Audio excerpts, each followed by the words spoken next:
3 tahun setelah perceraian, di pesta reuni, saya mengirimkan surat nikah kepada teman-teman lama saya.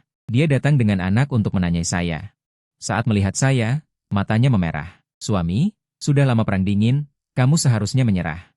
Anakku dan Ito Cheng sudah lahir. Mahasiswa dari dulu itu juga mengangkat gelas anggurnya untuk meminta maaf padaku. Maaf, kakak ipar. Dulu aku juga terpaksa. Aku ingin mempertahankan anak ini. Sekarang aku kembalikan istrimu padamu. Hidup dengan baik. Orang-orang di sekitarku juga membujukku. Benar. Cepat setujui saja. Istrimu berbakti. Sekarang menikah lagi seperti beli satu gratis satu. Saya tidak memperhatikan mereka, tapi menunjukkan cincin pernikahan di tangan saya. Tidak perlu. Saya punya istri dan anak sendiri. Dan saya tidak suka sepatu bekas. Suasana langsung membeku. Semua orang melihat putri bangsawan yang dulu angkuh, membanting gelas anggur dengan kesal. Semua orang di lingkaran itu tahu Song Ziwei mencintaiku setengah mati. Dia mengejarku selama 10 tahun dan memanjakanku selama 10 tahun. Jika aku mengerutkan kening, dia akan sangat khawatir. Tapi Song Ziwei yang mencintaiku seperti itu, diam-diam berselingkuh denganku dan memiliki anak dengan mahasiswa laki-laki. Orang tuanya tahu. Teman-temannya tahu. Semua orang membantunya menyembunyikannya dariku. Hingga dia, demi mahasiswa laki-laki itu. Dilelang, bersaing dengan saya untuk kalung nenek saya. Dia menawar sekali demi sekali, akhirnya bahkan melakukan penawaran langsung. Memberikan kalung itu kepada mahasiswa laki-laki itu. Saya sangat marah. Dia dengan tenang menjelaskan. Dia tumbuh dalam keluarga miskin. Hari ini dia hanya menyukai kalung ini. Lin Feng.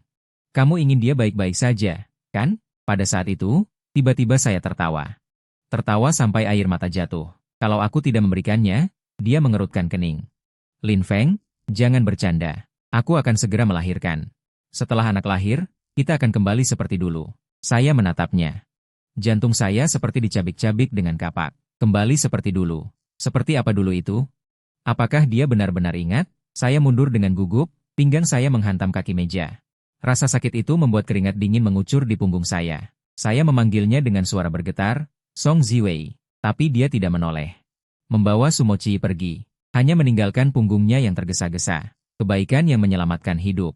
Ditambah anak yang seharusnya milik mereka. Song Ziwei, kamu tidak akan bisa menyingkirkannya seumur hidup. Bagaimana kita bisa kembali seperti dulu? Saya duduk di mobil dengan linglung. Sopir bertanya dengan hati-hati. Tuan, mau kembali ke rumah? Saya menutup mata. Pergi ke kantor pengacara. 2 jam kemudian, saya pergi ke rumah sakit dengan perjanjian perceraian yang baru saja jadi. Di luar kamar VIP di lantai atas, para pengawal melihat saya dan menunduk malu. Saya berdiri di koridor, melihat Song Ziwei telah menyewa seluruh lantai untuk Sumochi. Dokter dan perawat siap sedia. Dan dia tidak pernah meninggalkan sisi tempat tidurnya. Bahkan jika dia sedikit mengerutkan kening, dia akan gugup seolah-olah langit akan runtuh. Sumochichi dengan lembut berkata, aku ingin makan pangsit dari toko sarapan Cheng 11 Nei. Song Ziwei tanpa ragu. Mengambil kunci mobil dan pergi. Tunggu, aku akan segera kembali. Aku berdiri di tempat teduh. Hatiku terasa sakit seolah tercabik-cabik. Setelah dia pergi, barulah aku mendorong pintu kamar. Sumochichi melihatku, matanya langsung merah. Tuan Xie, apakah Anda datang untuk menuntut? Maaf, aku benar-benar tidak sengaja. Aku hanya sangat menyukai kalung itu. Meskipun Presiden Song merebutnya darimu dan memberikannya padaku, itu hanya agar aku bisa melihat dunia. Setelah anak itu lahir, dia akan kembali kepadamu seperti dulu. Aku mencibir, hanya kita berdua di sini. Berhentilah berpura-pura. Aku tidak tertarik menonton aktingnya yang luar biasa. Dulu Song Ziwei memberimu 50 juta untuk pergi. Tapi kau tetap muncul di depan Song Ziwei dan membuatnya hamil. Apa yang kau inginkan? Aku tahu persis. Matanya membeku, ekspresinya canggung. Aku tidak ingin terlibat dalam permainan kalian lagi. Aku menyerahkan perjanjian perceraian ini. Jika aku memberikannya padanya sendiri, dia tidak akan berhutang. Cari cara agar dia menandatanganinya tanpa sepengetahuanmu. Sumochichi menggigit bibirnya. Kau salah paham. Aku tidak pernah bermaksud menghancurkan kalian. Aku memotongnya. Hanya ada satu kesempatan. Pikirkan baik-baik. Sumochichi menatap perjanjian itu lama. Akhirnya dia mengulurkan tangan dan menerimanya. Terima kasih, Tuan Xie, karena telah menyatukan kembali keluarga kami yang terdiri dari 3 orang. Dadaku terasa seperti ditusuk pisau panas, sakit sampai napasku bergetar. Kalau begitu, aku harap keluarga kalian yang terdiri dari 3 orang akan selalu bahagia. Kembali ke villa, aku mengeluarkan sebuah kotak dan mulai membereskan semua yang berkaitan dengan Song Ziwei. Aku dan Song Ziwei tumbuh bersama sejak kecil, kenangan kami tak terhitung jumlahnya. Benda pertama yang dimasukkan ke dalam kotak adalah album foto. Halaman pertama terbuka, Foto kami saat berusia 5 tahun. Dalam foto itu, dia mengenakan gaun kecil. Wajah kecilnya berdiri di sampingku, tapi tangannya diam-diam menarik ujung bajuku. Bibi Song berkata. Hari itu dia bersikeras tidak mau berfoto sendiri. Dia ingin bersamaku. Itu adalah pertama kalinya dia menunjukkan keinginan untuk bersamaku. Yang kedua adalah kancing seragam sekolah SMA. Sejak kecil, dia sudah belajar menggunakan statusnya sebagai putri keluarga Song untuk membuat gadis lain tidak berani mendekatinya. Yang ketiga adalah cincin berlian. Tepat pada hari aku mencapai usia legal untuk menikah, dia tidak sabar untuk melamarku di atas gedung CBD. Di tengah kelopak mawar yang ditaburkan dari helikopter.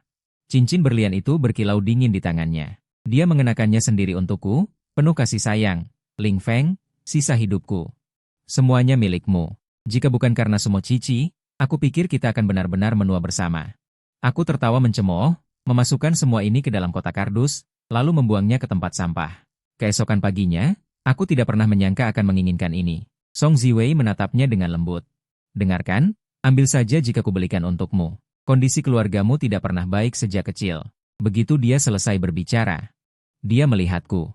Wajahnya berubah, dan dia segera berkata, Ling Feng, maafkan aku. Kali ini aku hanya membeli hadiah untuk Mochi. Apa yang kamu inginkan? Aku akan membelikannya untukmu lain kali. Aku belum bicara, Sumochi sudah berbicara dengan suara serak, Tuan Song.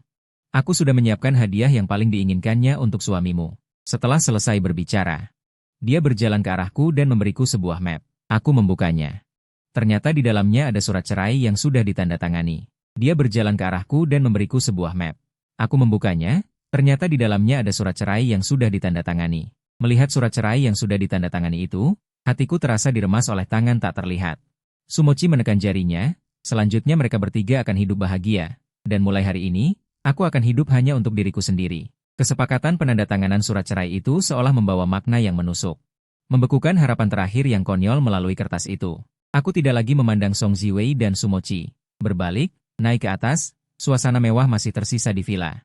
Tapi aku tahu, ini bukan lagi rumahku. Proses berkemas sangat sederhana, hampir kejam. Selain dokumen penting, dan beberapa kartu ban yang tersisa untuk kelangsungan hidupku sendiri. Aku hanya membawa beberapa pakaian yang sering kupakai, jam tangan bermerek yang dibelikan Song Ziwei untukku, jas yang dibuat khusus, aku tidak menyentuh satupun. Semuanya seperti label, yang pernah menandai identitas menantu keluarga Song, ini hanyalah bekas luka penghinaan. Ketika aku turun tangga dengan koper sederhana, Song Ziwei jelas terkejut. Kompensasi tertentu, negosiasi. Lin Feng. Kamu mau kemana? Dia melangkah maju, dengan sedikit kepanikan yang sulit dideteksi. Mungkin dia sendiri pun tidak menyadari, bahkan jika bercerai, villa ini masih bisa kamu tinggali. Aku Song Ziwei bukan orang yang sekecil itu. Sumochi berdiri di belakangnya. Menarik lengan bajunya dengan suara mendengus, tanpa ketakutan, namun di matanya sekilas melintas rasa bangga. Aku berhenti, menoleh, tatapanku menyapu mereka dengan tenang. Tidak perlu. Suaraku tidak bergelombang. Barang-barang Tuan Song, aku tidak mampu menjualnya. Kuharap kalian. Aku berhenti sejenak. Aku mengucapkan 4 kata, keluarga 3 orang, tercapai cita-cita, lalu aku membuka pintu. Sinar matahari sore di luar pintu agak menyilaukan, tapi aku melangkah keluar tanpa menoleh ke belakang. Terdengar suara Song Ziwei yang seolah masih ingin mengatakan sesuatu, tetapi terputus oleh suara lembut Sumochi. Tuan Song, aku merasa sedikit tidak nyaman. Pintu villa yang besar di belakangku tertutup, mengubur tempat di mana aku tinggal selama bertahun-tahun, dan juga mengubur masa lalu sepenuhnya. Aku tidak mengambil satupun mobil yang terdaftar atas nama keluarga Song atau Song Ziwei dari garasi. Aku memesan taksi online melalui aplikasi ponsel. Tujuannya adalah sebuah apartemen biasa yang telah kusiapkan secara diam-diam. Ini adalah properti kecil yang kubeli dengan tabungan pribadiku sebelum menikah dan sebagian dari hasil investasi independen setelah menikah. Luasnya tidak besar, tapi cukup bersih, tenang, dan yang terpenting, sepenuhnya milikku, Lin Feng. Duduk di dalam mobil yang melaju, aku melihat pemandangan jalan yang cepat mundur di luar jendela. Ruang kosong di hatiku yang terkuras, awalnya mati rasa, kemudian terisi oleh tekad yang membara. Aku ingin memulai lagi, bukan hanya untuk pergi, tetapi untuk mencapai posisi yang cukup tinggi. Cukup tinggi untuk memandang rendah lingkaran sosial yang pernah membuatku serendah debu.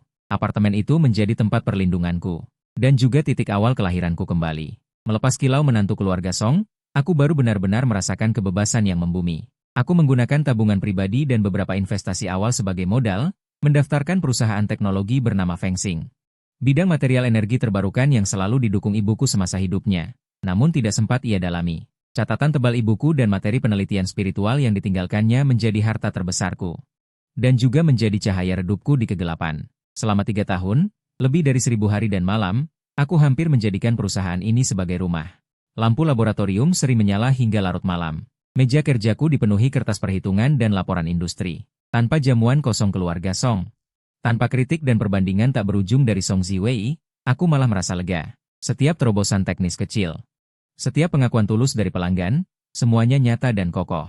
Kerajaan ini kubangun sendiri, Lin Feng, dengan kerja keras. Pada musim semi tahun ketiga, Feng Xing, berkat teknologi material baterai berdensitas energi tinggi yang revolusioner, memperoleh pendanaan seri A dari perusahaan Ventura terkemuka internasional. Penilaian perusahaan meroket puluhan kali lipat. Di gelanggang kehormatan Beijing, akhirnya aku mulai bersinar. Pada saat itulah, aku bertemu Sua. Itu adalah pertemuan pertukaran teknologi puncak dalam industri. Dia hadir sebagai pengacara perwakilan dari firma hukum mitra kami. Dia mengenakan setelan kerja profesional sederhana berwarna krem muda, dengan aura yang lembut dan anggun. Tapi saat berbicara, logikanya jernih. Ia tidak seperti orang lain yang mendalami bidang bisnis yang sedang berkembang pesat ini, yang permintaannya akan kepatuhan hukum sangat besar. Kami pun bersentuhan secara alami. Liu Ruyan sangat istimewa. Dia tidak seperti putri-putri kaya di lingkaran Song Ziwei yang manja dan semaunya, juga tidak seperti orang-orang yang sengaja mendekati saya dengan tujuan jelas untuk mengambil keuntungan dari kekayaan Song Ziwei. Dia pendiam, namun memiliki kekuatan tersembunyi. Cerdas, namun tidak pamer. Bersamanya, saya selalu bisa terlepas dari persaingan bisnis yang sengit, merasakan kedamaian dan kenyamanan yang telah lama hilang. Suatu kali, setelah makan malam membahas detail kerjasama, saya mengantarnya pulang ke apartemennya. Di depan gedung apartemennya, lampu jalan yang hangat menyinari wajahnya yang cantik. Dia berhenti, menatap saya, matanya lembut dan serius. Ling Feng, ada sesuatu yang kupikir harus kukatakan padamu. Ibuku bernama Chen Wanru. Ibumu, Lin Wanqing, adalah sahabat baik ibuku saat muda. Saya tertegun seketika. Nama ibu saya disebut begitu jelas dari mulutnya.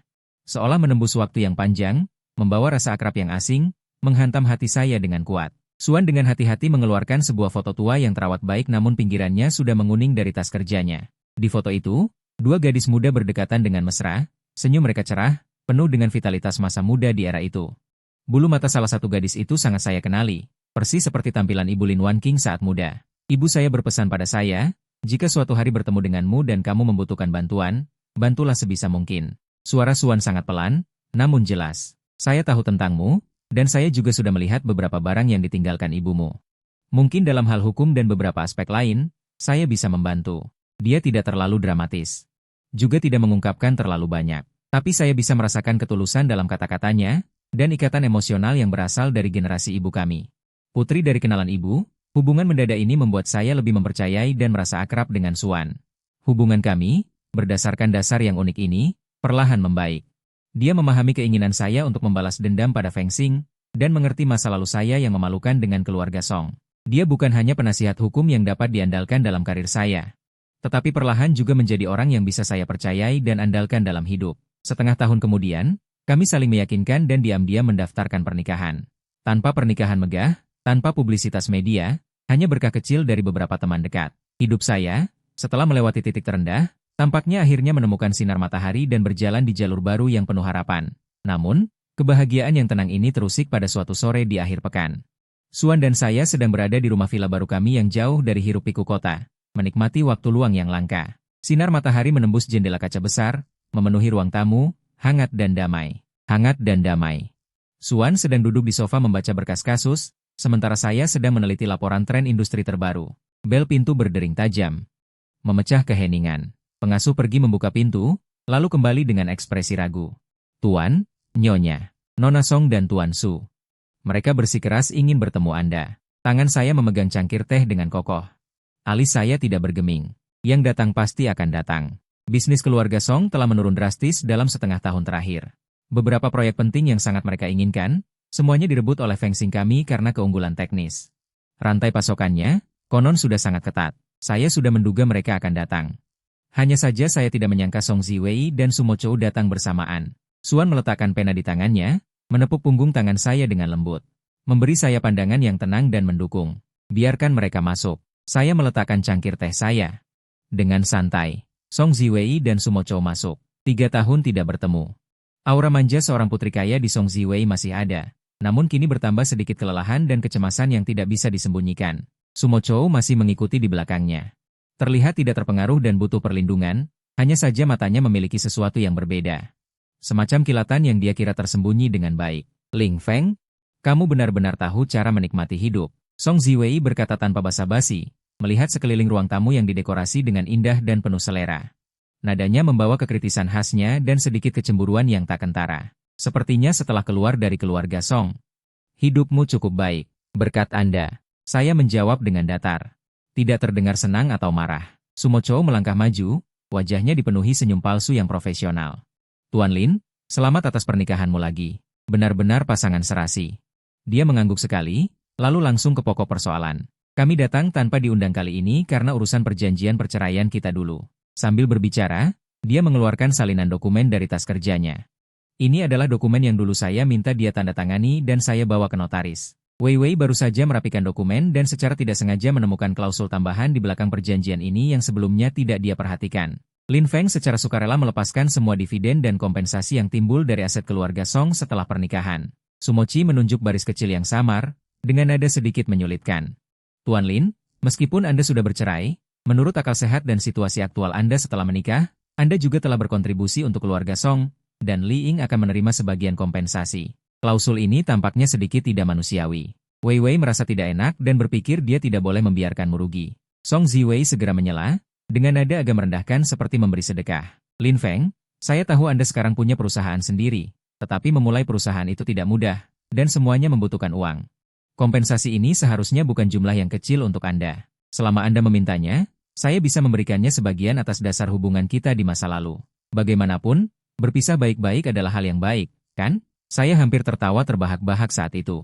Merasa tidak enak, atas dasar hubungan di masa lalu, sungguh lelucon terbesar. Malam hujan yang dingin 3 tahun lalu, di rumah sakit, siapa yang menghinaku dengan kata-kata paling kejam, memaksaku keluar tanpa apa-apa?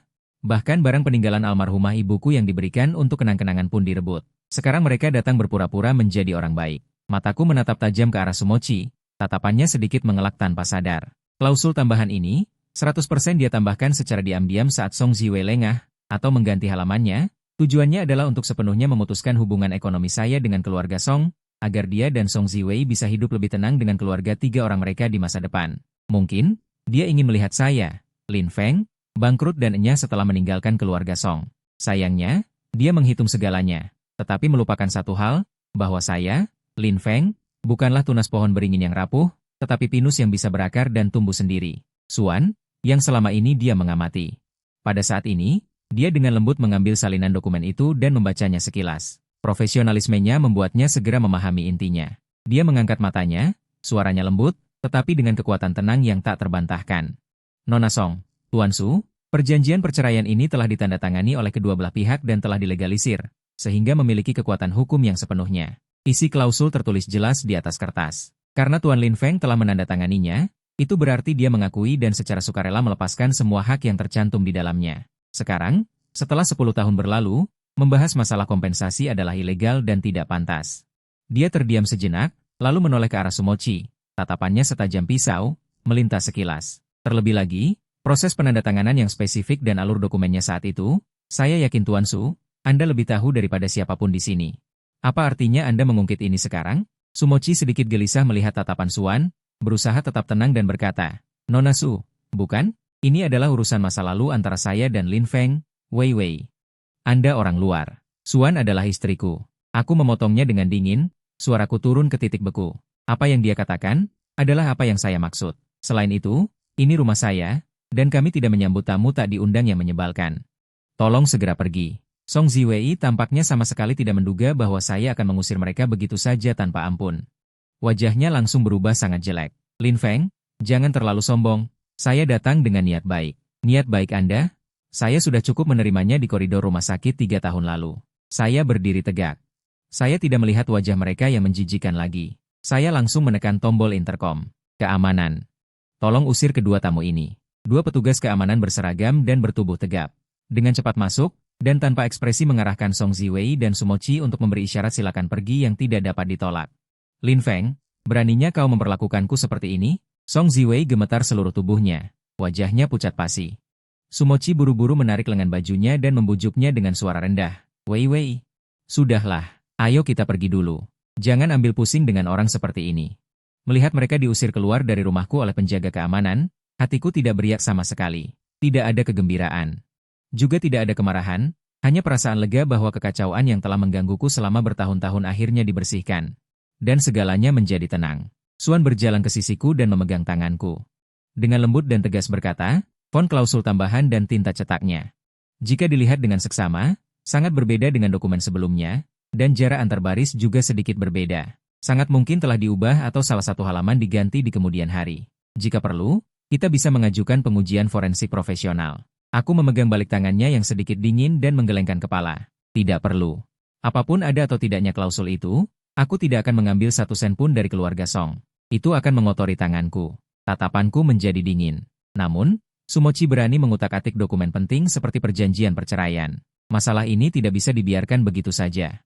Mengenai Song Jiwei dan Sumochi yang datang dan mempermalukan diri sendiri, itu seperti kerikil kecil yang dilempar ke danau yang dalam. Riak di permukaan dengan cepat menghilang. Tetapi di hatiku tertanam duri tajam. Sumochi, mahasiswa miskin yang dulu terlihat tidak berbahaya. Hanya bisa bergantung pada Song Ziwei untuk perlindungan. Metodenya lebih rendah dan lebih jahat dari yang saya bayangkan. Seorang mahasiswa miskin tanpa latar belakang. Bisa membuat gelombang di lingkaran pertemanan yang penuh dengan naga dan macan tersembunyi, membuat Song Ziwei yang angkuh jatuh cinta padanya, dan bahkan bisa mengakses dokumen perceraian inti. Dan berhasil memanipulasinya. Ini sendiri sudah sangat tidak masuk akal. Saya segera menggunakan koneksi dan jaringan yang telah saya bangun selama bertahun-tahun. Untuk mulai menyelidiki latar belakang Sumochu secara mendalam.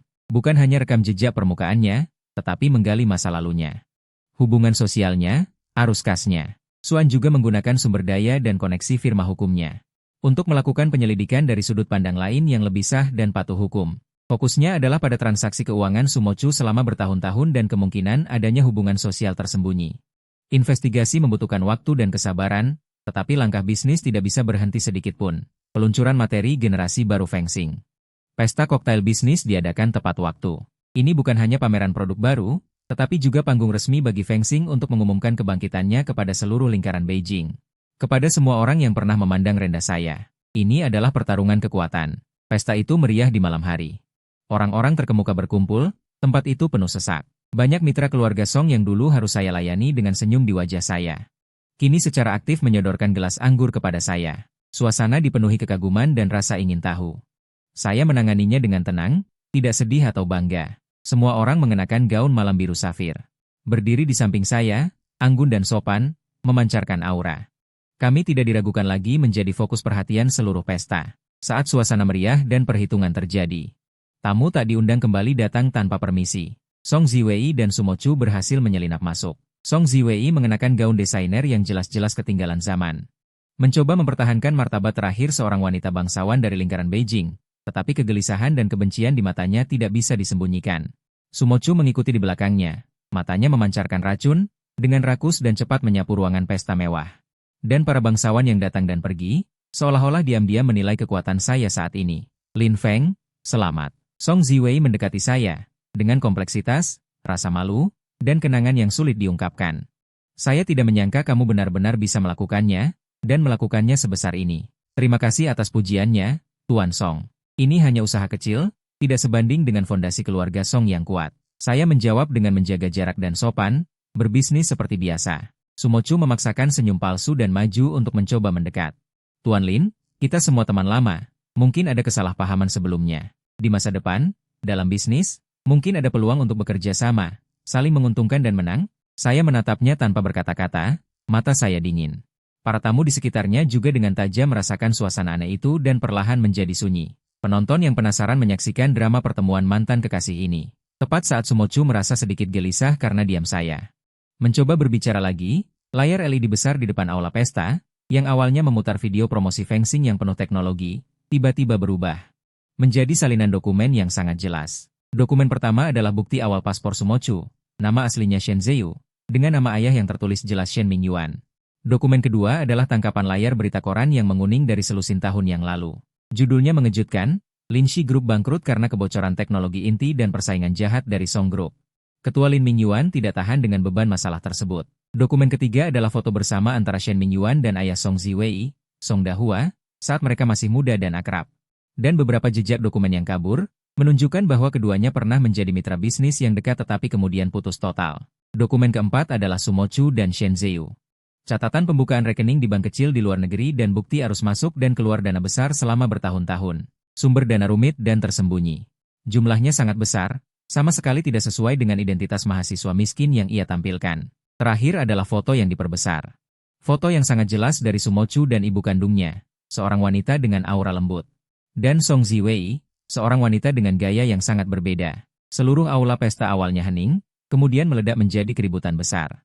Shen Zhou, Lin Shi Group. Bukankah itu perusahaan yang sama yang digugat oleh keluarga Song bertahun-tahun lalu? Memaksa kebangkrutan, dia adalah putra Shen Mingyuan. Ya Tuhan. Dia datang untuk membalas dendam dan bisa saja membuat masalah di dalam keluarga Song. Dana-dana itu tidak berasal dari keluarga Song. Dia ditanggung oleh penopang Song Ziwei. Dia sendiri memiliki dana besar yang sumbernya tidak jelas.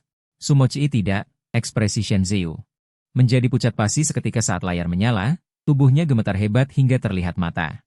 Dia secara naluriah ingin melompat untuk menutupi layar, tetapi citranya yang besar seperti pengumuman yang mengeksposnya di depan umum. Tidak dapat dihindari, menutupi semua samaran yang dia kenakan. Song Ziwei tiba-tiba menoleh. Menatapnya lekat-lekat, matanya dipenuhi kejutan ekstrim, ketidakpercayaan, dan kemarahan luar biasa setelah dipermalukan sepenuhnya.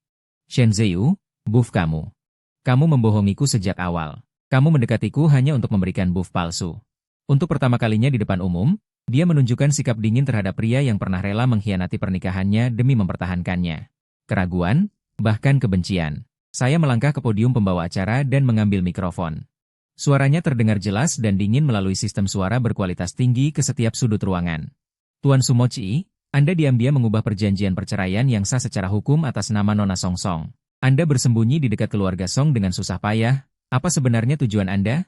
Apakah itu untuk membalas dendam terhadap keluarga Song yang Anda anggap sebagai musuh? Atau untuk formula petunjuk bahan inti energi baru yang mungkin ditinggalkan oleh ibu saya, Nyonya Lin Wanqin, bertahun-tahun lalu? Musim ini berasal dari pengadilan kebenaran. Pendakwa, dengan kekuatan seperti badai, benar-benar menempatkan Sumochi di tiang aib. Citranya hancur total, motif gelap dan metodenya yang hina diungkapkan dengan telanjang. Di lingkaran elit yang sangat menghargai wajah dan latar belakang ini.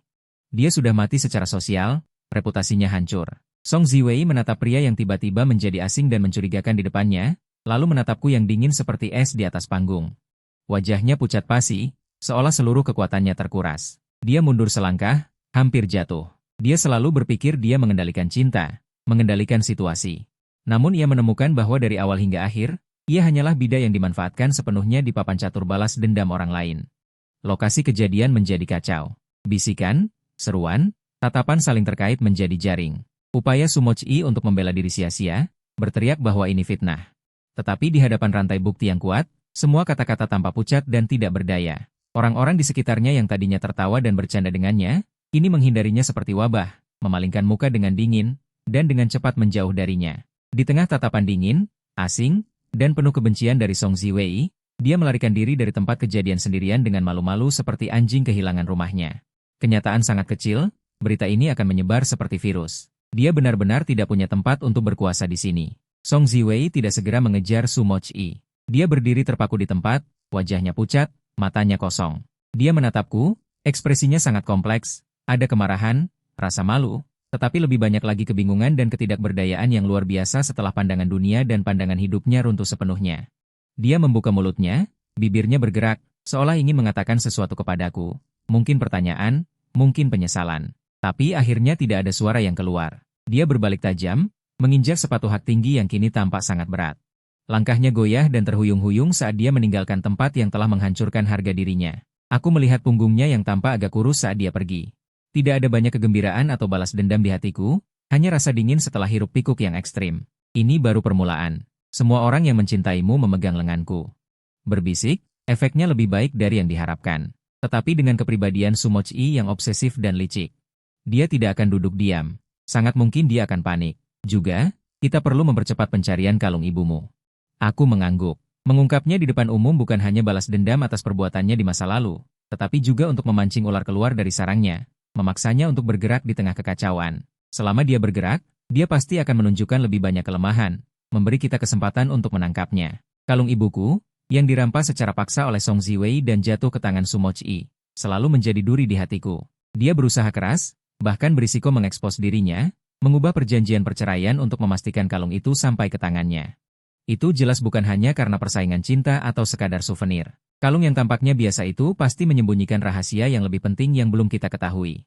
Beberapa hari setelah pertemuan, permukaannya tenang, tetapi di bawahnya sudah bergolak. Keluargaku telah mengirim orang-orang yang cakap, dibagi menjadi 2 kelompok. Satu kelompok terus memantau semua gerakan Sumochi, sementara kelompok lain mulai sepenuhnya melacak keberadaan kalung itu. Suan menggunakan jaringan hukum dan investigasinya yang luas. Menggali lebih dalam semua detail seputar kebangkrutan sementara grup tahun itu dan semua detail seputar kematian ibuku, mencoba menemukan lebih banyak petunjuk yang terkait. Segera, kedua jalur melaporkan kemajuan penting hampir bersamaan. Orang yang bertanggung jawab memantau Sumochi segera melaporkan. Setelah insiden Jiuhui SHN by Minglai, Sumochi hampir tidak pernah keluar rumah, tampak sangat tenang. Namun, komunikasi terenkripsi dengan nomor tertentu di luar negeri menjadi jauh lebih sering. Ia mengirimkan paket kecil datar melalui saluran bawah tanah yang sangat tersembunyi ke alamat di luar negeri. Informasi pelacakan paket yang diperoleh melalui saluran khusus menunjukkan bahwa tujuan akhirnya adalah sebuah lembaga perhiasan terkemuka di Eropa, yang terkenal dengan penanganan barang bernilai tinggi dan sangat rahasia, serta institusi sertifikasi dan restorasi perhiasan. Dia benar-benar mengirimkan kalungnya. Hatiku dipenuhi kegembiraan. Peninggalan ibuku tidak banyak. Kalung itu adalah model yang sering ia kenakan. Gayanya kuno, safirnya tebal, tapi bukan perhiasan antik yang tak ternilai harganya.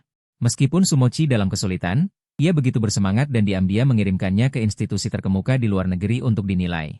Tujuannya pasti tidak sederhana. Ini hampir membenarkan dugaan kita. Kalung itu sendiri adalah kuncinya. Hampir pada saat yang sama, Suer juga membuat terobosan besar. Dia melalui saluran khusus berhasil mengambil catatan arsip internal rumah lelang tahun itu. Catatan menunjukkan bahwa setelah kalung itu dibeli oleh Song Ziwei, hak miliknya segera dialihkan ke Sumochi. Namun, catatan penilaian asli kalung itu sangat ringkas, hanya mencantumkan bahan dan perkiraan era. Namun, di bagian belakang yang hampir diabaikan, ada tulisan kecil dengan huruf yang sangat halus. Ada benda mikro yang terbentuk secara tidak alami di bagian dalam. Strukturnya khusus, bukan dari pengerjaan biasa era ini. Disarankan menggunakan peralatan profesional untuk pengujian non-destruktif lebih lanjut. Benda mikro, bukan dari pengerjaan era ini. Aku dan Suan saling berpandangan, melihat keterkejutan dan pencerahan di mata masing-masing. Ibuku, Lin Wanqing, adalah seorang ahli ilmu material terkemuka, dengan kecerdasan dan pandangan jauh ke depan yang luar biasa. Mungkinkah dia menyimpan hasil penelitian terpentingnya dengan cara yang sangat tersembunyi? Dengan cara yang melampaui tingkat deteksi konvensional saat itu, dengan membuatnya sangat kecil dan menyimpannya di dalam kalung yang ia kenakan di tubuhnya, ini sangat sesuai dengan sifatnya yang hati-hati. Kita harus segera menghentikan kalung itu. Kita tidak boleh membiarkan mereka melakukan pengujian yang merusak. Aku membuat keputusan cepat dan segera mengeluarkan perintah mutlak, menggunakan semua sumber daya internasional dan koneksi yang bisa digerakkan. Dengan segala cara, sebelum staf teknis di lembaga sertifikasi Eropa tersebut melakukan pemeriksaan mendalam terhadap kalung itu. Perlombaan perebutan lintas benua dan waktu pun berlangsung sengit tanpa suara. Uang dan koneksi yang kuat memainkan peran penting pada saat-saat krusial. Setelah membayar biaya penanganan tambahan yang jauh melebihi nilai pasar kalung itu sendiri dan biaya kerahasiaan yang tinggi, seorang eksekutif senior dengan wewenang pengambilan keputusan di lembaga sertifikasi Eropa tersebut memilih untuk bekerja sama dengan kami setelah mempertimbangkan segalanya. Tepat sebelum staf teknis terkemuka di lembaga itu menyiapkan instrumen presisi dan hendak melakukan pemindaian mikroprobe ke bagian dalam kalung. Orang-orang kami berhasil mengganti Raja Kucing dengan replika berteknologi tinggi yang dibuat oleh pengrajin top semalam, yang hampir tidak dapat dibedakan dari aslinya. Kalung asli yang ditempatkan di brankas khusus. Diam-diam dan aman dikawal kembali ke negara dan diserahkan kepada saya. Saya menarik napas dalam-dalam, berusaha menenangkan gejolak emosi saya. Kalung itu terasa halus saat dipegang, gayanya memang kuno. Cahaya safir yang dangkal tampak tenang. Saya mengikuti petunjuk aneh di catatan ibu saya, sebuah simbol tak terduga seperti pola dekoratif, dan mengambil kunci mikro khusus dengan magnet lemah. Kunci ini awalnya adalah struktur tersembunyi di jam saku yang ditinggalkan ibu saya.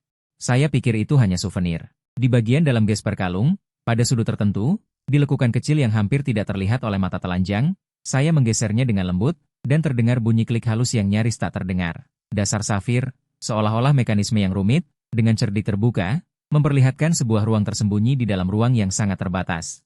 Unit penyimpanan mikro yang lebih kecil dari milimeter, detak jantungku tiba-tiba berdetak kencang. Suara darah mengalir menderu di telingaku. Dengan hati-hati, aku mengeluarkan unit penyimpanan mikro. Aku memasukkannya ke dalam perangkat pembaca rahasia khusus. Setelah melalui proses autentikasi kata sandi yang rumit, yang diturunkan dari kombinasi angka acak dalam catatan ibuku. Sebuah file yang terenkripsi tinggi akhirnya tersaji di hadapanku tanpa terkendali. Ternyata itu bukanlah sekadar resep bahan, melainkan sebuah teori dasar, jalur sintesis, dan paket teknologi proses kunci untuk bahan superkonduktor revolusioner. Di dalamnya terperinci prinsip penciptaan, metode preparasi, dan potensi aplikasi dari material baru. Teorinya yang canggih, jalur teknologinya yang jelas. Nilainya dan potensinya yang luar biasa cukup untuk mengganggu tatanan industri inti global yang ada di energi, transportasi, elektronik, dan kedokteran. Pantas saja Song Dahua sangat iri saat itu. Bus bahkan menggunakan cara licik untuk merebut hasil penelitian terkait dari ayahku. Ibuku, dengan kemampuannya sendiri, telah membawa teknologi impian ini begitu dekat dengan kenyataan. Di akhir dokumen teknis, ada sebuah folder terenkripsi independen dengan label Harapan Ibu. Setelah dibuka dengan kata sandi lain, di dalamnya terdapat draft yang sangat rinci untuk pembentukan dana perwalian amal bernama Chen 11, rencana pengadaan, dan kata sandi aktivasi. Dalam surat terlampir, ibuku menulis bahwa dia berharap sebagian besar kekayaan dan pengaruh besar yang dibawa oleh teknologi ini di masa depan dapat digunakan untuk terus mendanai pendidikan anak-anak, perawatan medis dasar, dan pencerahan sains di daerah miskin baik di dalam maupun luar negeri. Memberikan kesempatan yang lebih luas bagi anak-anak yang berasal dari keluarga kurang mampu untuk mengubah nasib mereka dan mengenal dunia yang lebih luas, seperti sinar matahari pagi. Menyingkirkan kegelapan dan membawa harapan. Melihat wajah ibuku yang akrab dan penuh kasih di layar, mataku tak bisa menahan basah. Ini tidak hanya memberiku modal untuk balas dendam dan mengamankan masa depan, tetapi juga di akhir hayatnya, menunjukkanku arah hidup dan tanggung jawab yang seharusnya. Saat aku mencerna, memahami teknologi yang melampaui zaman ini, dan dengan berpusat padanya, secara diam-diam melakukan peningkatan strategis baru pada Feng Hang, bersiap untuk menghancurkan industri terkait keluarga Song sepenuhnya dengan keunggulan teknologi, sebuah berita yang sama sekali tidak terduga, namun masuk akal, datang kepadaku. Song Ziwei yang datang mencariku. Kali ini, dia tidak membawa sumo chin. Wajahnya, berbeda dengan saat pesta minum, terlihat lebih pucat dan lelah, bahkan dipenuhi keputusasaan dan kepanikan yang hampir runtuh. Dia bahkan mengabaikan larangan resepsionis dan asistennya, langsung menerobos masuk ke kantorku, mengabaikan etiket dan kesopanan paling dasar. Lin Fang. Anakku sakit, suaranya serak dan kering, matanya bengkak dan merah, jelas dia sudah lama menangis. Belakangan ini dia sering demam tinggi, hasil pemeriksaan darah menunjukkan banyak indikator abnormal. Dokter curiga ini mungkin penyakit genetik pada sistem darah atau kekebalan tubuh. Mereka menyarankan untuk segera melakukan pemeriksaan genetik mendalam. Dengan gemetar, dia meletakkan laporan tes genetik keluarga yang baru saja keluar di meja kantorku. Suaranya bergetar. Aku diam-diam mengambil rambut Mochin. Tidak, rambut Sumochin, bersama dengan sampel mukosa mulut anak, dikirim untuk tes paternitas oleh Jiarui. Kesimpulan utama pada laporan itu, jelas dan kejam, menyingkirkan hubungan ayah-anak biologis. Hasil ini tidak mengejutkanku. Sejak lama, saat menyelidiki identitas asli Sumochin, beberapa petunjuk terpisah dan desas-desus tentang cedera parah yang dialaminya di masa muda yang mungkin memengaruhi kesuburannya sudah mengarah pada kemungkinan ini. Dia pernah menghilang selama beberapa waktu sebelum mendekati Song Ziwei, mungkin dengan dalih pertukaran akademik untuk pergi ke luar negeri, tetapi sebenarnya untuk menangani urusan pribadi, seperti menyelesaikan masalah asal-usul anak. Jadi aku menatapnya dengan tenang, tanpa sedikit pun belas kasihan di hatiku, hanya rasa dingin seperti siklus takdir. Mengingat betapa dingin dan kejamnya dia memperlakukanku demi anak ini. Dan betapa teguh dia percaya bahwa itu adalah buah cinta mereka dengan Sumochin, aku merasa itu sangat ironis. Jadi Song Ziwei, seperti kucing yang ekornya diinjak, suaranya tajam dan memekakan telinga. Dengan nada histeris, dia menipuku. Dia menipuku dari awal sampai akhir, dari identitas sampai tujuannya. Bahkan anak ini, apa yang telah kulakukan? Aku, Song Ziwei, ternyata dimainkan seperti boneka oleh penipu seperti itu, dan demi dia, kata-katanya terhenti tiba-tiba. Rasa sakit dan malu yang luar biasa membuatnya tidak bisa berkata-kata, hanya bisa menutupi wajahnya dengan lemah, air mata mengalir deras dari sela-sela jarinya. Dan demi dia, pengkhianatan, menyakiti orang yang dulu benar-benar baik padamu. Aku melengkapi perkataannya yang belum selesai dengan dingin, tanpa riak sedikit pun di dalamnya. Bukankah semua ini adalah pilihanmu sendiri yang kamu inginkan sejak awal? Kau tenggelam dalam kebohongan cinta sejati dan kebaikan penyelamat hidup yang dia rajut dengan hati-hati untukmu. Apakah kau pernah memberiku sedikit pun kepercayaan? Dia mendongak tiba-tiba, wajahnya penuh bekas air mata yang saling bersilangan, matanya dipenuhi penyesalan tak berujung dan permohonan yang hampir gila. Ling Feng, aku tahu aku salah, aku benar-benar tahu aku salah. Ini salahku, aku dibutakan oleh nafsu, aku buta. Lihatlah, demi hubungan kita selama bertahun-tahun. Tolong aku, sekarang hanya kalian yang bisa membantuku. Sumochi bajingan itu, Dia pasti masih punya sesuatu yang bisa mengancamku. Keluarga Song menghadapi masalah eksternal, ayahku juga sakit karena marah, situasinya sangat buruk. Membantumu, aku akan mematahkan kakinya. Suaranya tanpa sedikit pun kehangatan. Aku teringat kata-kata yang terukir di hatiku yang diucapkannya di koridor rumah sakit bertahun-tahun lalu. Song Ziwei, jangan membuat masalah. Dia gemetar hebat, seolah dicambuk keras oleh cambuk tak terlihat, wajahnya langsung pucat pasi, putih seperti kertas. Aku berdiri, berjalan ke jendela besar, memandangi lalu lintas yang jarang seperti sarang semut di bawah. Membelakanginya, aku berkata satu persatu, dengan jelas dan kejam, apa yang kau lakukan padaku saat itu, sekarang rasakanlah seperti itu. Semua ini adalah jalan yang kau pilih sendiri. Kau harus menyelesaikannya sendiri, bahkan jika kau harus berlutut. Aku berhenti sejenak, pada akhirnya aku masih merasakan sedikit belas kasihan yang belum sepenuhnya padam untuk kehidupan yang tidak bersalah. Adapun anak itu, dia tidak bersalah. Jika Anda perlu menghubungi ahli hematologi atau genetik anak top dunia, saya dapat memberikan informasi dan saluran, tetapi semua biaya harus Anda tanggung sendiri. Ini adalah sedikit kebaikan terakhirku untukmu, bukan untukmu, tetapi untuk anak yang dibawa ke dunia ini sebagai alat. Setelah itu, terdengar tangisan Song Ziwei yang tak tertahankan, diikuti suara gedebuk tubuhnya yang lemas jatuh ke lantai. Aku tidak menoleh ke belakang, hatiku sekeras besi. Kasih sayang dan simpati telah terkuras habis 3 tahun lalu di luar bangsal yang dingin, putus asa. Teknologi inti yang ditinggalkan ibuku, yang cukup untuk mengubah lanskap dunia. Fengsingku seperti dipasangi mesin terkuat, memasuki jalur percepatan pengembangan. Dengan jalur teknologi yang sangat jelas.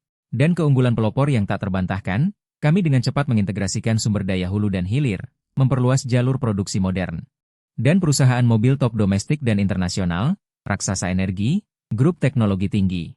Menandatangani serangkaian perjanjian kemitraan strategis eksklusif. Pangsa pasar di bidang keunggulan tradisional keluarga Song, telah dihancurkan oleh Fengsing dengan kecepatan luar biasa. Mereka tidak bisa lagi diselamatkan. Setengah tahun. Hanya dalam setengah tahun, valuasi Fengsing, setelah pengumuman terobosan teknologi penting lainnya tentang prinsip material superkonduktor suhu kamar, telah sepenuhnya melampaui dan menghancurkan grup Song yang berpusat di Jepang. Media keuangan menggunakan kata-kata seperti pergantian dinasti lama dan baru. Menggulingkan era Fenglin, untuk menggambarkan gempa besar yang melanda dunia bisnis. Arah angin di lingkaran keuangan benar-benar berubah. Banyak orang yang dulunya harus bergantung pada keluarga Song dan melihat wajah Song Dahua, ini aktif mendekatiku untuk menjilat. Mereka bergegas untuk menyenangkan Sumochi. Di dalam keluarga Song, situasinya semakin bergejolak, dan hati orang-orang tercerai-berai. Setelah Song Dahua mengetahui identitas asli Sumochi, dan kenyataan kejam bahwa cucu kesayangannya bukanlah anak kandungnya, dia menjadi sangat marah, kesehatannya yang sudah tidak baik, benar-benar runtuh. Dia menderita stroke dan dimasukkan ke ICU, dalam kondisi kritis. Kekuasaan perusahaan sementara jatuh ke tangan Song Ziwei yang terburu-buru, dan ibunya, yaitu Nyonya Song, Wang Yazhi. Namun, menghadapi krisis seperti itu, penampilan Wang Yazhi sangat aneh. Sepertinya dia tidak berniat untuk menstabilkan situasi dan menyelamatkan industri keluarga. Sebaliknya, beberapa gerakan abnormal mulai muncul secara kebetulan. Data rahasia dari beberapa proyek inti grup Song, diduga bocor ke pesaing. Beberapa orang tua yang setia kepada Song Dahua dikeluarkan dari posisi mereka dengan berbagai alasan atau diberhentikan secara misterius. Sementara itu, Sumochi, yang seharusnya bangkrut dan bersembunyi, setelah periode keheningan, entah bagaimana menjadi aktif lagi, dan melakukan kontak yang sangat sering dengan cabang kedua keluarga Song, yaitu paman Song Ziwei, Song Daming. Mereka berkolaborasi. Suan meletakkan laporan investigasi terbaru di depanku, dengan ekspresi serius. Sumochi menggunakan banyak rahasia internal keluarga Song yang dia peroleh saat menyamar di sisi Song Ziwei, serta kemungkinan pegangan pada Wang Yazhi atau Song Ziwei. Bersama dengan Song Daming, yang selalu mengincar posisi kepala keluarga, mereka bersiap untuk merebut kekuasaan secara paksa selama Song Dahua sakit parah. Dia berhenti sejenak, menunjuk pada satu informasi dalam laporan. Dan sikap Wang Yazhi sangat ambigu, seolah membiarkannya, bahkan ada indikasi bahwa dia mungkin diam-diam mendorong semuanya. Aku mengerutkan kening, Wang Yazhi, wanita yang selalu tampil anggun di depan umum, dengan senyum sopan, tanpa patuh kepada suaminya, dan sangat setia kepadanya, seorang wanita bangsawan tradisional. Peran apa yang dia mainkan dalam perubahan besar keluarga ini? Sebuah dugaan mengerikan terbentuk di benakku. Dan, Suan berhenti sejenak, menatapku, matanya menjadi sangat rumit. Dengan sedikit keengganan, namun juga kepastian, mengenai kecelakaan mobil ibumu saat itu, aku menemukan petunjuk baru yang lebih langsung. Pengemudi yang menyebabkan kecelakaan saat itu, tak lama setelah bebas bersyarat. Sekeluarga bermigrasi ke luar negeri, dengan taraf hidup yang jauh melampaui pendapatan normal. Penelusuran sumber dana menunjukkan sebuah perusahaan cangkang di luar negeri dengan berbagai perusahaan cangkang, dana yang dicuci berlapis-lapis, sumber akhirnya mengarah pada sebuah perusahaan cangkang di negara Liai, yang memiliki kaitan tersembunyi dengan keluarga ibu Wang Yazhi. Jantungku berdebar kencang, seolah-olah seketika jatuh ke dalam freezer. Kematian ibuku bukanlah kecelakaan, melainkan pembunuhan. Wang Yazhi, dia kemungkinan besar adalah salah satu dalang di balik perencanaan pembunuhan ibu saya. Dugaan ini membuatku merinding. Rasa dingin naik dari telapak kaki hingga ke ubun-ubun. Jika ini benar, apakah sikap Song Ziwei saat itu bukanlah sekadar karena cinta atau kekeraskepalaan? Apakah dia juga terlibat dalam bimbingan dan pemanfaatan yang disengaja oleh ibunya? Sebuah konspirasi yang lebih gelap, lebih besar, dan lebih mengerikan perlahan muncul di depan mataku, menyelimuti semua orang. Saat aku berusaha keras menahan amarah yang membara dan mencerna dugaan yang mengejutkan dan kejam ini, sebuah nomor tak dikenal yang terenkripsi masuk. Aku mengangkatnya, dan terdengar suara Song Ziwei.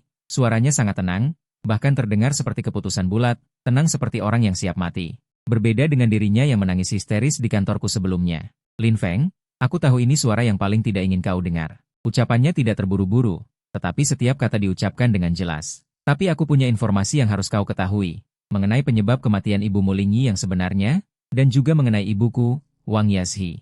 Kami bertemu di sebuah klub pribadi yang benar-benar menjamin privasi dan memiliki langkah-langkah keamanan yang ketat. Bertemu Song Ziwei lagi. Dia terlihat sangat kurus, hampir tidak berbentuk, mengenakan setelan celana hitam sederhana, wajahnya polos, wajahnya pucat, dengan lingkaran hitam tebal di bawah matanya yang menunjukkan kurang tidur. Tapi matanya tidak lagi kosong dan bingung. Sebaliknya, matanya berkilauan seperti pedang baja yang terhunus, pisau yang telah menumpahkan darah, memancarkan cahaya dingin dan tajam. Singkatnya, tanpa basa-basi, bahkan sebelum duduk dengan tenang, dia langsung ke pokok permasalahan. Suaranya rendah dan cepat. Sumo Chie dan paman keduaku, Song Daming, telah secara resmi bergabung dan bersiap untuk mengajukan mosi di rapat umum pemegang saham luar biasa Song Group minggu depan. Dengan alasan ayahku tidak mampu menjalankan tugasnya, dan keputusan yang salah sebelumnya menyebabkan grup berada dalam krisis serius, mereka akan mengajukan mosi untuk memberhentikannya dari jabatan ketua. Paman keduaku yang akan menggantikannya. Dia menarik napas dalam-dalam, kilatan rasa sakit dan kegembiraan melintas di matanya. Dan ibuku, Wang Yazhi, dia mengakuinya, bahkan menurut informasi yang aku dapatkan, dia mungkin secara pribadi memberikan bantuan penting.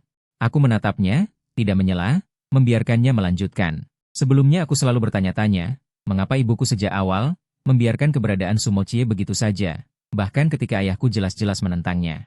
Dan aku sendiri ragu, dia berulang kali menyuruhku untuk berani, untuk meraih kebahagiaan yang ada di depan mata. Sudut bibir Song Ziwei tersenyum dingin, pahit, dan mengejek. Sampai beberapa hari lalu, aku tidak sengaja menemukan ini di kompartemen rahasia ruang belajar ayahku. Dia mendorong ponsel model lama. Ini adalah ponsel cadangan yang digunakan ibuku bertahun-tahun lalu. Aku pikir sudah lama hilang, atau rusak. Di dalamnya ada beberapa fragmen informasi yang telah dihapus lalu dipulihkan dengan metode teknis. Meskipun tidak lengkap, cukup untuk menyusun sebagian kebenaran. Informasi ini menunjukkan bahwa dia dan paman keduaku, Song Daming, telah lama berkonspirasi. Berdasarkan kendali mutlak keluarga Song, ini bukan masalah sehari dua hari. Dan ayahku, karena menghargai hubungan persaudaraan, ditambah mungkin karena rasa bersalah atas masalah ibu Lingyi, selalu waspada terhadap mereka, itulah sebabnya mereka tidak berani bertindak gegabah. Ketika dia menyebut ibuku, suaranya sedikit bergetar dan penuh rasa bersalah yang hampir tak terlihat. Sekarang aku sangat curiga, kemunculan Sumo Chie sama sekali tidak lebih dari satu bagian penting dari rencana besar ibuku dan paman keduaku. Memanfaatkannya untuk memprovokasi aku dan kau. Memperkeruh suasana, berharap dengan tanganmu, atau tangan Sumo Chie. Menyingkirkan ayahku, penghalang terbesar mereka dalam perebutan kekuasaan. Dia menutup matanya, bulu matanya yang lebat bergetar hebat, rasa sakit dan pengkhianatan yang luar biasa melintas di wajahnya.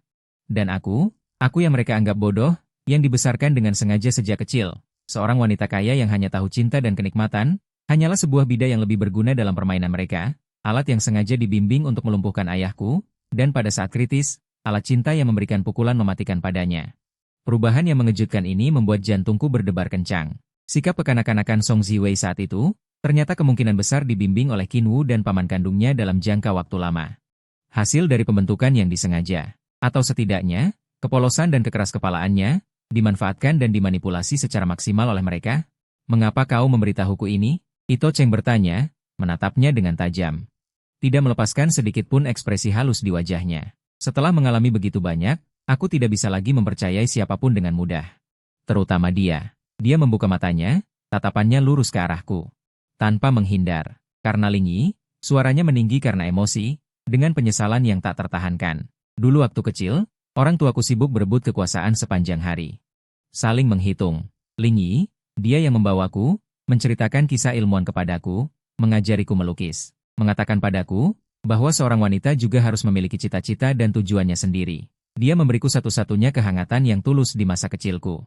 Aku mengaguminya, bergantung padanya, dia seperti ibu keduaku.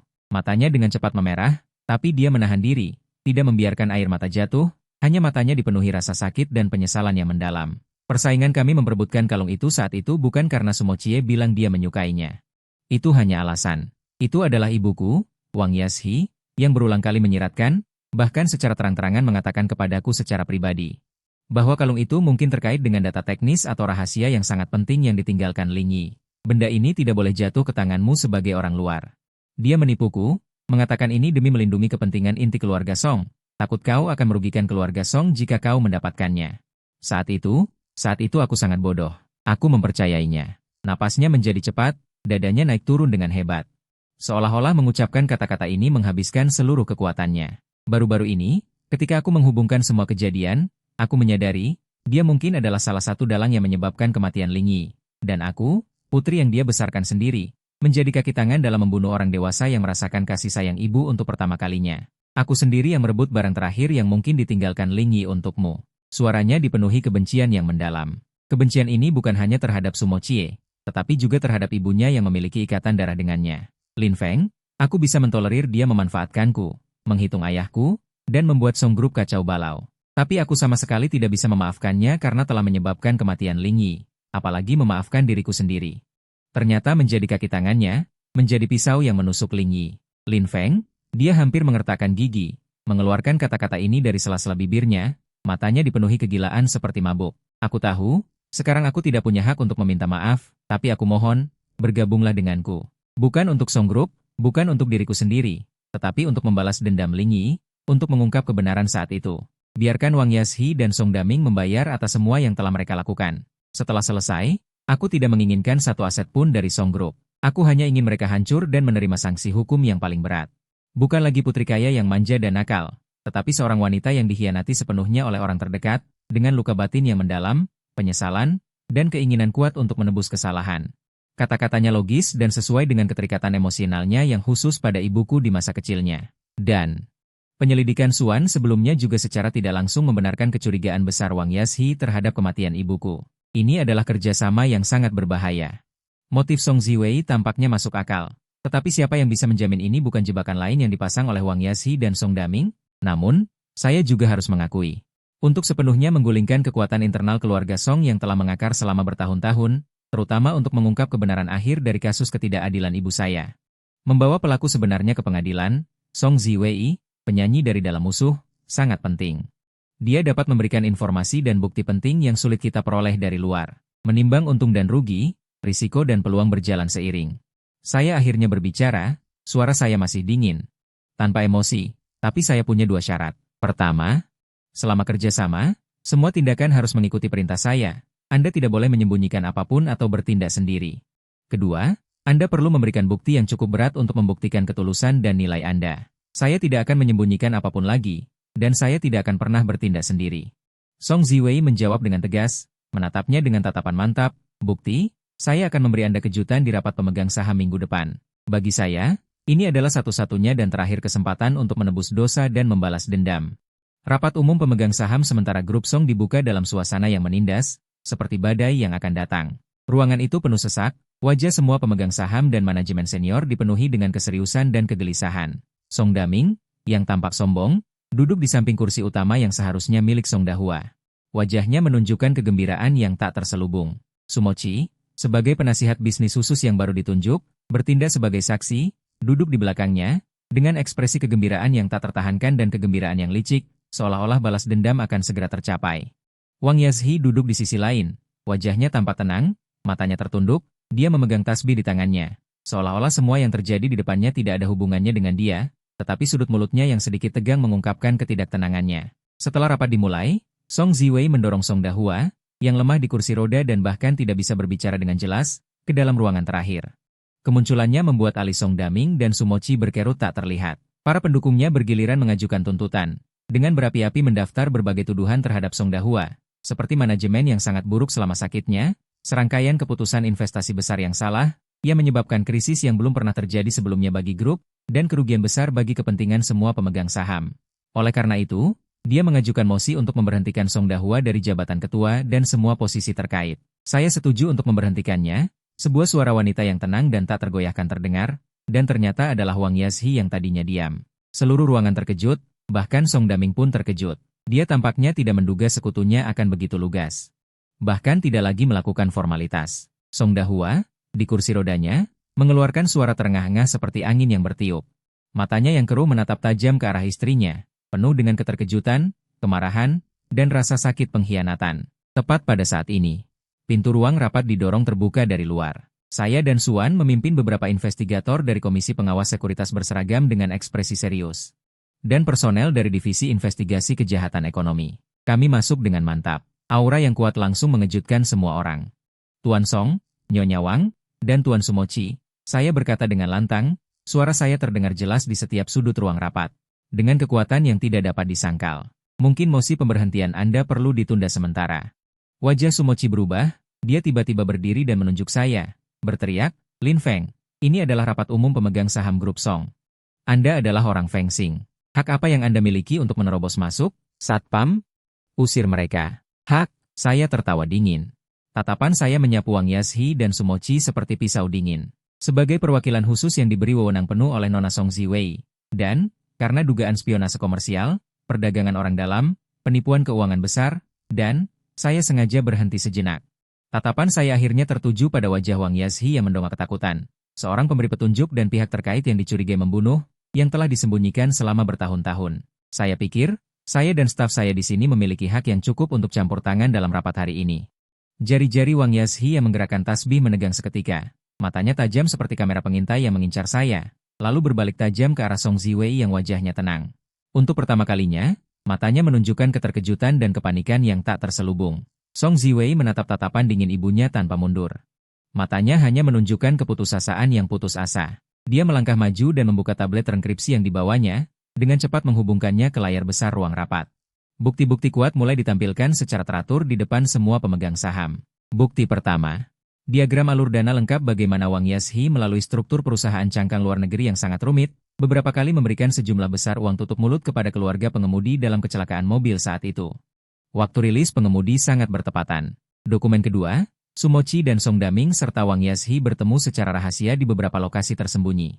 Foto-foto pertemuan rahasia berkualitas tinggi dan fragmen rekaman yang telah diproses peredam bising, isinya mengenai cara membagi aset Song City.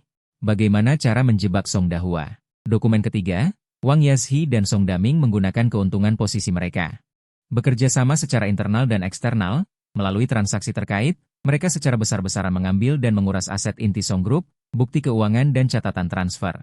Dokumen keempat, Sumochi menggunakan celah di sekitar Song Ziwei untuk mencuri beberapa dokumen rahasia bisnis inti Song. Serta catatan komunikasi terenkripsi dan negosiasi bisnisnya saat mencoba menjual rahasia ini kepada pesaing luar negeri. Terakhir, di layar, sekali lagi muncul foto ibu saya, Lin Wanqing, yang lembut namun tegas, disejajarkan dengan gambar catatan penelitian terakhirnya sebelum meninggal. Nona Wang Yazhi, saya menoleh padanya, suara saya sedingin arus dingin Siberia. Setiap kata, seperti palu godam yang menghantam hati setiap orang. Mengenai kecelakaan mobil yang menimpa mendiang ibu saya, Nyonya Lin Wanqing. Kecelakaan mobil yang terjadi saat itu. Menghadapi bukti ini, apakah ada yang ingin Anda tambahkan? Atau ingin mengklarifikasi, demi memperebutkan kendali absolut keluarga Song, demi merebut data teknologi inti dari ibu saya? Yang mungkin mengancam posisi Anda dengan gila-gilaan bersekongkol untuk menciptakan kecelakaan mobil. Membunuh untuk mendapatkan harta. Pandangan saya beralih ke Sumochi yang pucat pasi. Dan Anda, Sumochi, ayah Anda Shen Mingyuan kalah dalam persaingan bisnis saat itu.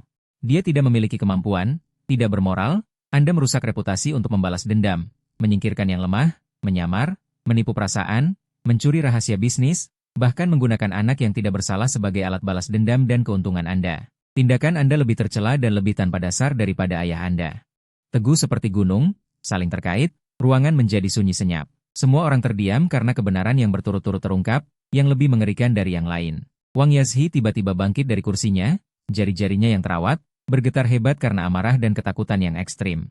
Dia tidak bisa lagi mempertahankan ketenangan palsunya, menunjuk Song Ziwei dengan suara yang tajam dan terdistorsi. Kamulah pengkhianat yang berkolusi dengan orang luar. Seharusnya aku tidak melahirkanmu. Song Daming pucat pasi, duduk di kursinya, seluruh tubuhnya gemetar, bahkan bagian bawahnya sedikit mengeluarkan cairan gelap. Di bawah tatapan, mata Sumochi tampak gila seperti binatang yang terperangkap. Teriak bahwa semuanya adalah fitnah, mencoba menyerbu pintu, tetapi dihentikan dengan keras oleh saya dan Suan. Petugas penegak hukum yang dibawa, dan ditempelkan borgol dingin. Bu! Song Ziwei menatap Wang Yazhi yang gila dan kehilangan ketenangannya. Air matanya akhirnya mengalir tanpa suara. Tetapi suaranya sangat jelas, dingin, dengan kesedihan yang memutuskan semua ikatan darah. Kaulah yang mengajariku. Jika melakukan kesalahan, kau harus membayar harganya. Sekarang adalah waktunya bagi kalian untuk membayar atas semua yang telah kalian lakukan. Polisi dan personel pengawas kemudian secara resmi memasuki tempat kejadian. Di bawah tatapan semua orang yang terdiam, mereka membawa Song Daming yang pucat pasi dan benar-benar runtuh, membawa Sumochi yang berjuang dengan gila. Dan Wang Yazhi yang tiba-tiba, seolah-olah semua energinya terkuras. Mata kosong, tidak lagi bersuara. Menunggu mereka adalah pengadilan yang ketat oleh hukum. Dan masa hukuman yang panjang. Wang Yazhi, Song Daming, Sumochi secara resmi ditangkap dan dibawa untuk penyelidikan. Ini memicu gempa super yang belum pernah terjadi sebelumnya di lingkaran Beijing. Gelombang kejut terus berlanjut. Keluarga Song yang dulunya berakar kuat dan terkenal, hampir hancur dalam semalam. Semua orang menyerangnya. Seiring dengan pendalaman penyelidikan, kejahatan komersial yang mereka libatkan, penipuan keuangan, pelanggaran jabatan, dan bahkan dugaan pembunuhan terkait kecelakaan mobil Ibu Lin bertahun-tahun yang lalu. Rantai bukti semakin lengkap, mengukuhkan, apa yang menanti mereka adalah sanksi terberat hukum. Song Ziwei di rapat pemegang saham, setelah pertempuran internal yang kejam ini.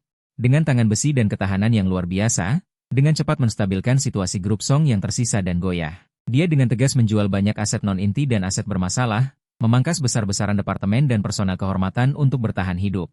Meskipun skala grup Song, dibandingkan saat Wang Yazhi masih ada, sudah jauh berkurang, dan tidak lagi berada dalam bahaya besar, tetapi setidaknya di bawah dukungan kuatnya. Ia berhasil menghindari nasib kehancuran dan pembubaran total, mempertahankan sedikit kesempatan. Sebulan kemudian, dia datang ke kantorku lagi dengan perjanjian transfer saham yang sudah disiapkan sejak lama. Ini adalah 30% saham grup Song. Ini adalah aset paling bersih yang sekarang ada atas namaku dan yang bisa aku gunakan. Dia meletakkan dokumen itu di depanku, wajahnya tenang. Dengan ketenangan dan kelelahan setelah mengalami bencana hidup dan kematian, setelah memahami segalanya. Ini bukan belas kasihan dariku. Juga bukan kompensasi. Ini adalah apa yang ibuku, Wang Yazhi, berutang kepada Lingi. Ini adalah apa yang keluarga Song berutang kepada Anda Lingjia.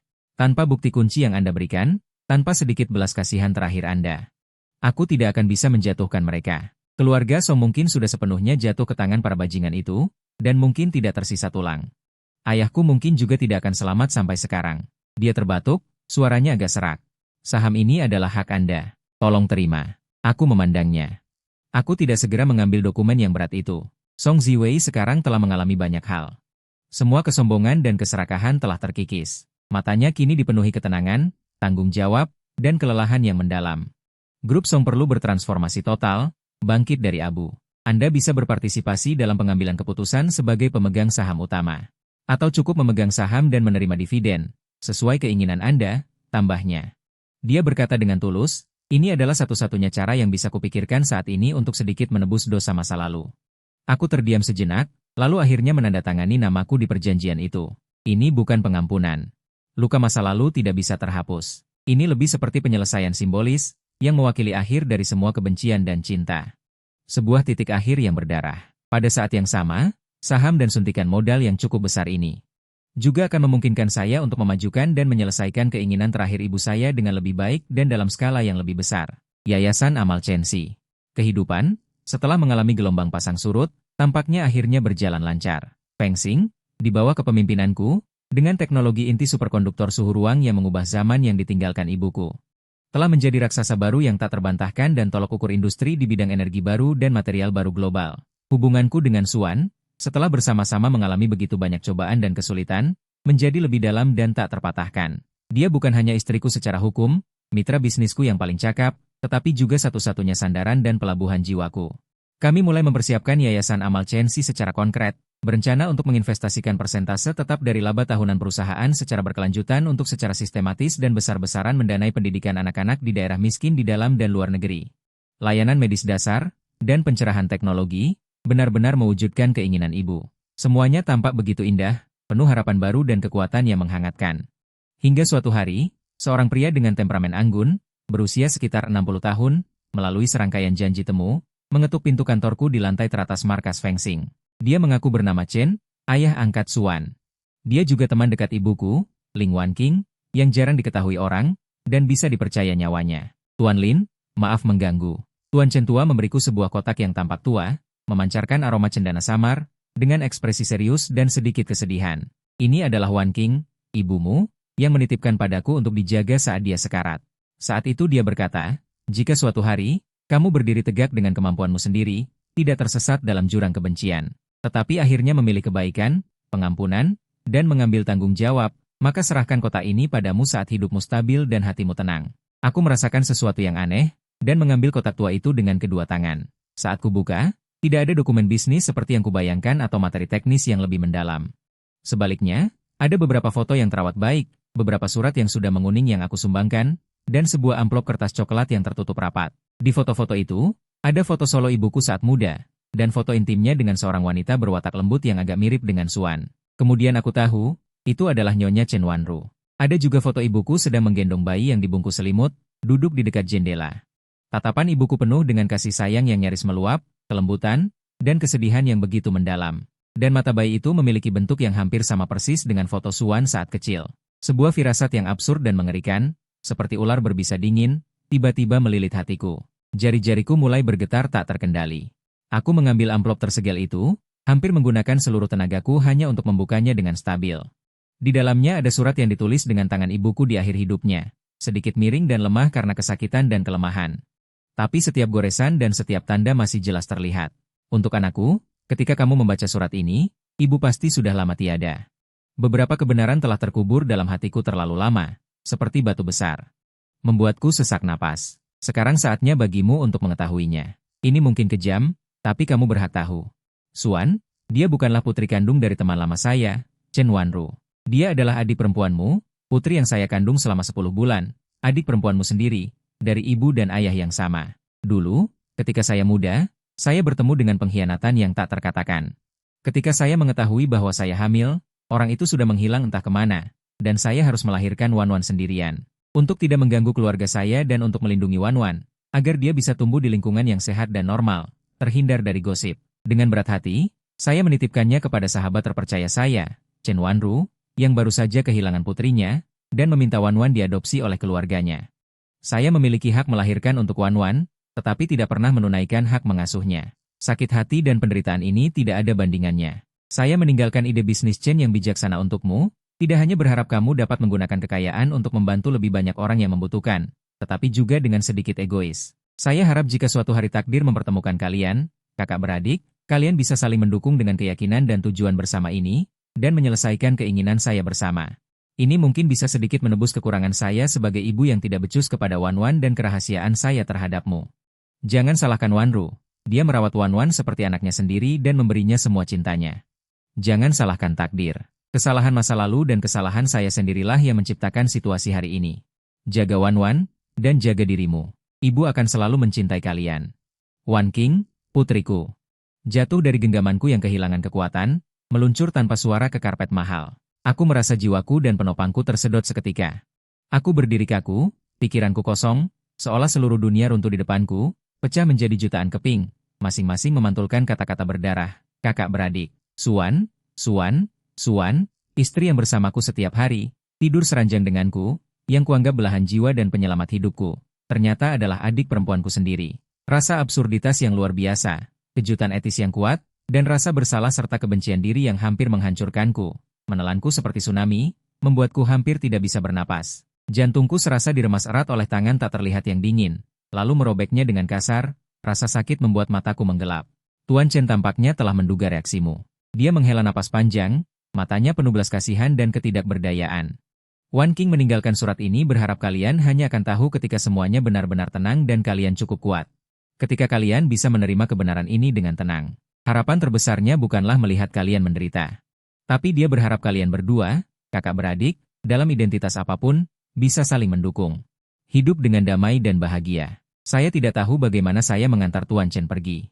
Saya juga tidak tahu bagaimana saya, dengan linglung, seperti mayat hidup, mengemudi pulang. Sepanjang jalan, lampu neon kota dan lalu lintas berubah menjadi titik-titik cahaya yang kabur dan terdistorsi. Setiap kata di surat ibu seperti besi panas yang membakar, terukir di benak saya, mendesis. Suan sedang merangkai bunga di ruang tamu, menyenandungkan melodi yang ceria namun tidak dikenal. Cahaya matahari sore menembus jendela dan menyinarinya, menciptakan pemandangan yang hangat dan indah. Dia melihat wajahku pucat pasi, mataku kosong, seperti kehilangan jiwa. Dia terkejut dan segera meletakkan rangkaian bunganya dan menghampiriku. Aku menatap wajahnya, matanya yang jernih dan cerah. Garis alis dan ekspresi wajah yang samar-samar mirip dengan ibuku dari ingatan terdalamku. Dulu aku hanya berpikir itu adalah takdir yang indah dan nasib, tapi sekarang aku sadar. Ternyata itu adalah jejak ikatan darah, kedekatan yang mengalir dalam darah dan tidak bisa dipisahkan. Rasa sakit yang luar biasa, dan rasa bersalah yang hampir menelanku, membuatku hampir tidak bisa berdiri tegak. Bagaimana aku harus memulai? Bagaimana memberitahu dia kebenaran yang sangat kejam yang bisa menghancurkan semua kebahagiaan kita saat ini, dan membalikan semua pemahaman dan emosi kita? Kebenaran yang sangat kejam. Wan, suaraku serak seperti kantong udara tua. Hampir tidak bisa bicara. Aku menariknya untuk duduk di sofa. Tanganku dingin. Aku gemetar saat meletakkan surat mematikan dari ibu dan foto-foto lama sebagai bukti di depannya. Suan mengambil surat itu dengan ragu, dengan sedikit kegelisahan. Saat dia membaca lebih dalam, warna darah di wajahnya perlahan memudar. Menjadi pucat seperti aku. Jarinya mulai gemetar hebat tak terkendali. Benda itu bergetar di tangannya, menyebarkan jejak-jejak basah saat dia membaca kalimat terakhir.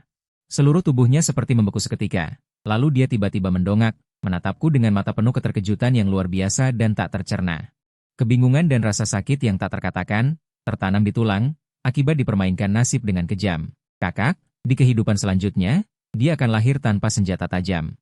Saat panggilan asing ini terucap, dia seperti tersengat panas, tiba-tiba menutup mulutnya dengan tangan. Air mata mengalir deras seperti banjir bandang dari jurang, seketika menenggelamkan wajahnya yang tampan. Di dalam ruangan, terperangkap dalam gairah yang mencekik seperti kematian.